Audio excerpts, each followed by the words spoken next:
Subscribe कीजिए परीक्षा गुरु channel को और बेल आइकन को दबाइए हमारी वीडियो का नोटिफिकेशन सबसे पहले पाने के लिए।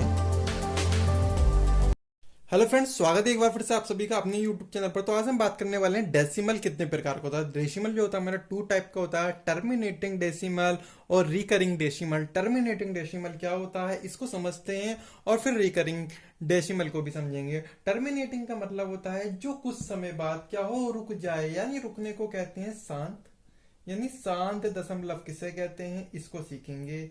ठीक है, और साथ ही सीखेंगे कि अपना रिकरिंग क्या होता है। रिकरिंग होता है आवर्ती दशमलव।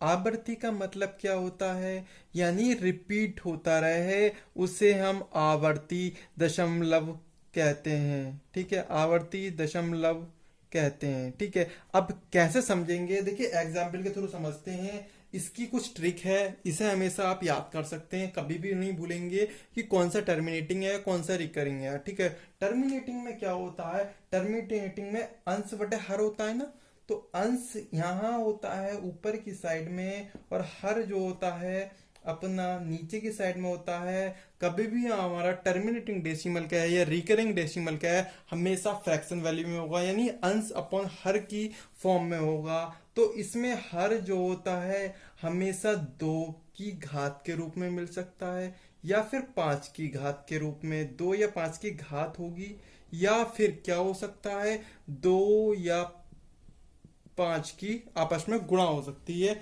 ये कंडीशन जब भी मिलेगी तो शांत दशमलव मिलेगा। कैसे मिलेगा, क्वेश्चन नंबर 1 देखते हैं और इसमें समझने का प्रयास करते हैं। यदि 1/8 दे रखा है और इसमें हम देखें तो 2 की पावर नजर आ रही है, 2 की पावर कितनी नजर आ रही है, 3 नजर आ रही है। जब 2 की पावर 3 नजर आ रही है, यदि नॉर्मल वे वाले में से हम घटा इसे भाग करके देखें तो 8 यहां लिखते हैं, सॉरी 1 यहां लिखेंगे, 8 यहां लिखेंगे, पॉइंट लगाएंगे, 0 बढ़ाएंगे। ठीक है, ऐसे ही करेंगे। जब ऐसे करेंगे तो एक बार जाएगा 8 हो जाएगा और फिर बचेगा 2, फिर 0 लगाएंगे तो 8 दूनी 16 बचेगा, फिर बचेगा 4 और 8 पंजे 40।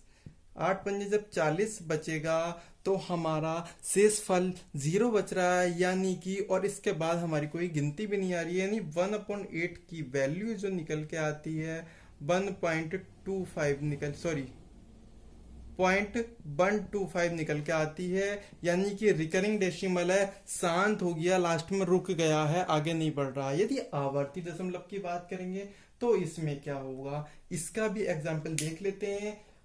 इसका जो पहला एग्जाम्पल है वो इस तरह से है। यदि कि आपका 4/3 दिया हो तो कैसे करेंगे इसे सॉल्व करने के लिए आपको मैंने बताया था इसमें 2 और 5 की घात मिल सकती है या गुणा हो सकती है, लेकिन इसमें ऐसा नहीं होता, इसमें कोई भी नंबर आ सकता है 2 और 5 को छोड़ के नीचे की तरफ। ठीक है, तो भाग करें तो क्या आएगा, 3 एकम 3, बचता कितना 1 बचता है, तो 1 बचता है तो पॉइंट लगाते हैं, पॉइंट लगाते हैं तो 0 भी बढ़ाते हैं, यानी 3 तिया 9 हो जाता है। फिर 1 बचता है, फिर 0 लगाते हैं, 3 तिया 9 हो जाता है।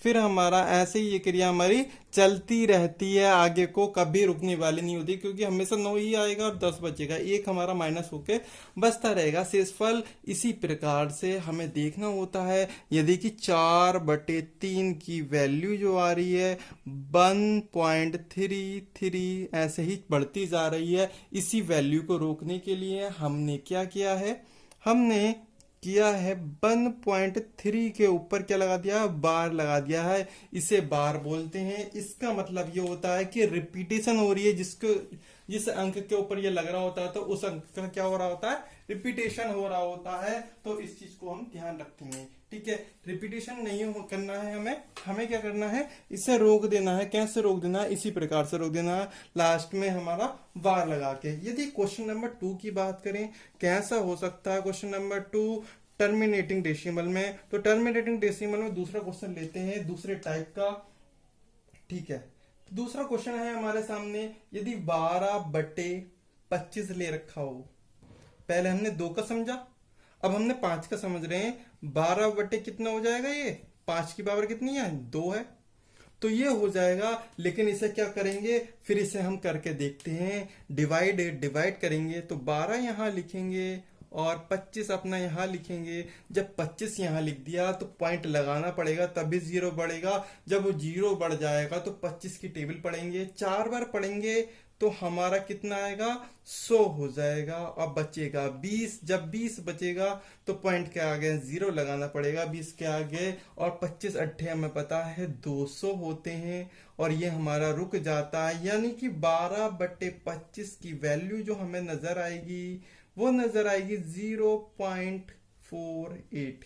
ये हमारा आंसर बनेगा इसका। ठीक है, यदि बात करें नेक्स्ट एग्जाम्पल की, रिकरिंग डेसिमल में यानी आवर्ती में, आवर्ती किस प्रकार से और हो सकती है, आवर्ती एक प्रकार से और हो सकती है। ठीक है, अलग अलग क्वेश्चनों को करके ही हमें पता चलती है। यानी कि 1.6 दे रखा हो या 1/6 दे रखा हो तो कैसे करेंगे, इसमें भी हम डिवाइड करके देखते हैं। 6 लिख दिया है इधर, और एक हमारा भाजक बन गया है, भाज्य बन गया है, 6 भाजक बन गया है। तो पॉइंट लगाना पड़ेगा। स्टार्टिंग में यहाँ 10 बन जाएगा तो 6 ही कम 6, यहाँ 4 बचेगा। फिर पॉइंट से 0 लगा तो फिर कितना बना, 6 36 बना, और 6 36 जो बना 36 हो गया। फिर 4 बचा, फिर हमने 6 बार करा और 36 बना, और ये क्रिया हमारी चलती ही गई। यानी 1/6 की वैल्यू जो आई हमारी क्या आई, 0.166। ऐसे ही बढ़ती जा रही है। लेकिन इसमें पहले वाले में जो आया था हमारा 1.3333 आ रहा था, लेकिन इसमें 0.1 आ रहा है। लेकिन 6 को रिपीटेशन हो रहा है तो 6 के ऊपर ही बाहर लगाएंगे, ना कि 1 के ऊपर भी। जिसके ऊपर यानी जो रिपीटेशन होगा अंक उसी के ऊपर बार लगता है, अदरवाइज दूसरे के ऊपर नहीं लगाते हैं। ठीक है, और कुछ ऐसी चीजें होती हैं जैसे फ्रैक्शन वैल्यू में हमारा जो डिवाइड करने के बाद है रुक जाती है, रिपीटेशन नहीं होता है, तो उसी को शांत बोलते हैं। यदि रिपीटेशन होता रहता है तो उसे आवर्ती यानी रिकरिंग डेसिमल बोलते हैं। टर्मिनेटिंग और रिकरिंग डेसिमल में यही अंतर है। और इसके कुछ 100 क्वेश्चन भी आते हैं। कभी आपसे पूछ लेता है कि फ्रैक्शन वैल्यू को डेसिमल में बदलिए, डेसिमल वैल्यू को फ्रैक्शन में बदलिए, वहां दिक्कत हो जाती है। इन क्वेश्चन को करने में दिक्कत नहीं होगी, लेकिन यहाँ वार वाले क्वेश्चन को करने में दिक्कत होती है। उसका भी एक वीडियो आपके लिए बनेगा जिसमें कि आपको बताया जाएगा कि आपको इस तरह के क्वेश्चन को सॉल्व कैसे करना है। इनका एडिशन भी आता है, तो जब एडिशन आता है ना थोड़ी प्रॉब्लम पड़ती है, उस चीज को समझने के लिए अलग से एक स्पेशल वीडियो बनेगा। वहां पर आपको बार की सारी क्रियाएं सिखाई जाएंगी, किस तरह से आपको जोड़ना है। एग्जाम्पल नंबर 3 की बात करते हैं। पहले हमने 2 की घात ली, फिर 5 की घात ली। अब मल्टीप्लीकेशन लेते हैं। मल्टीप्लीकेशन लेने के बाद हमें समझ में आ जाएगा कि क्या चीज रोल है। 1/132 लिया, अपॉन में हम ले लेते हैं 10। ठीक है, यहाँ 2 × 5 भी दे रखा है। ठीक है, या 2 की पावर कुछ भी हो, 5 की पावर कुछ भी हो, लेकिन मल्टीप्लिकेशन भी दे रखा है। तो इसी चीज को सॉल्व करना है। इसे सॉल्व करना बहुत आसान हो जाता है, हमें कुछ नहीं करना होता है। जब हम इसकी भाग करके भी देखते हैं तो हमें नजर आएगा कि हम 132 ऐसे लिखता, लेकिन 0 एक ही है तो पॉइंट 1 के बाद लगाएंगे, यानी 13.2 हमारा आंसर हो जाएगा। इसमें तो इस प्रकार से होता है।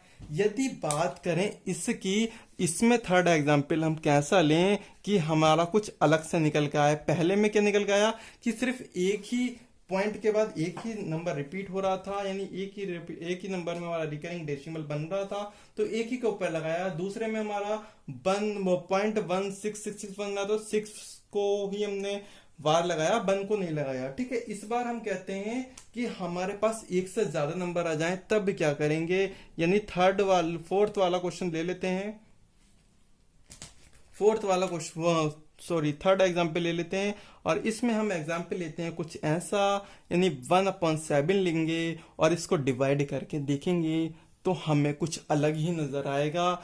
ठीक है, 1 लिया, 7 लिया, पॉइंट लगाया, 0 बढ़ाया, 7 ही कम 7 हुआ, बचा 3, 0 लगाएंगे, और 7 या 21, 7 चौक 28 होता है, और यहाँ 28 बचेगा। फिर 2 बचता है, फिर 0 लगाया, 7 दूनी 14 होता है, और जब 14 होता है तो हमारा कितना बचता है, 6 बचता है। ठीक है, अच्छा ये दिख नहीं रहा, कोई दिक्कत नहीं है, 0.142 आया ना, 7 दूनी 14 तक।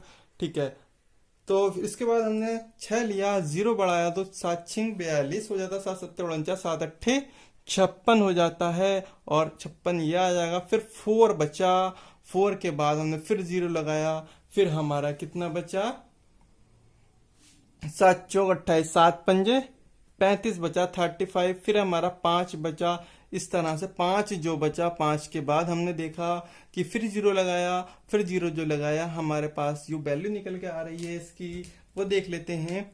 0.14285 निकल के आई अभी तक जो वैल्यू निकल के आई। इसके बाद हमने 5 0 कर लिया। 5 0 करने के बाद हमारा 7 पंजे 45 होता है, 45 लिया हमने। 45 के बाद 5 बचा, 5 के बाद फिर हमने 0 लगाया, सॉरी 7 7 सत्ते 49, 49 हुआ, 49 हुआ, और हमारा 1 बचा। फिर हमने 7 सत्ते 49, इसके आगे 7 आएगा। ठीक है, और फिर इसके बाद हमारा 1 बचा, फिर 0 लगाया, और फिर हमारा कितना बचा, 7 एकम 7, यानी 1 बार गया और 7 बचा।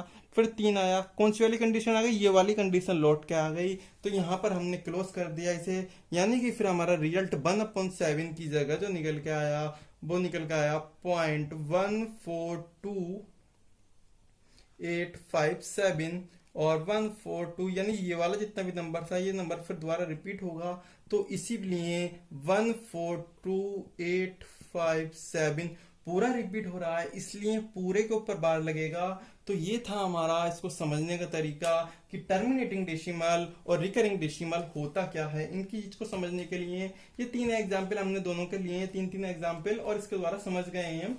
ठीक है, लास्ट में हम सिखाएंगे नेक्स्ट वीडियो में कि बार को कैसे सॉल्व किया जाए। यदि हमने डेसिमल फ्रैक्शन वैल्यू से तो वो बार लिया है, बाहर से हमें फ्रैक्शनल वैल्यू लानी हो तो कैसे करेंगे। और भी हमारा डेसिमल का कुछ पार्ट रह गया, उसको भी कंप्लीट करने का प्रयास करेंगे जल्दी से जल्दी, और फिर नया चैप्टर शुरू करेंगे। धन्यवाद दोस्तों, आज की वीडियो में फिलहाल इतना ही। वीडियो पसंद आए वीडियो को लाइक शेयर कमेंट जरूर कीजिए।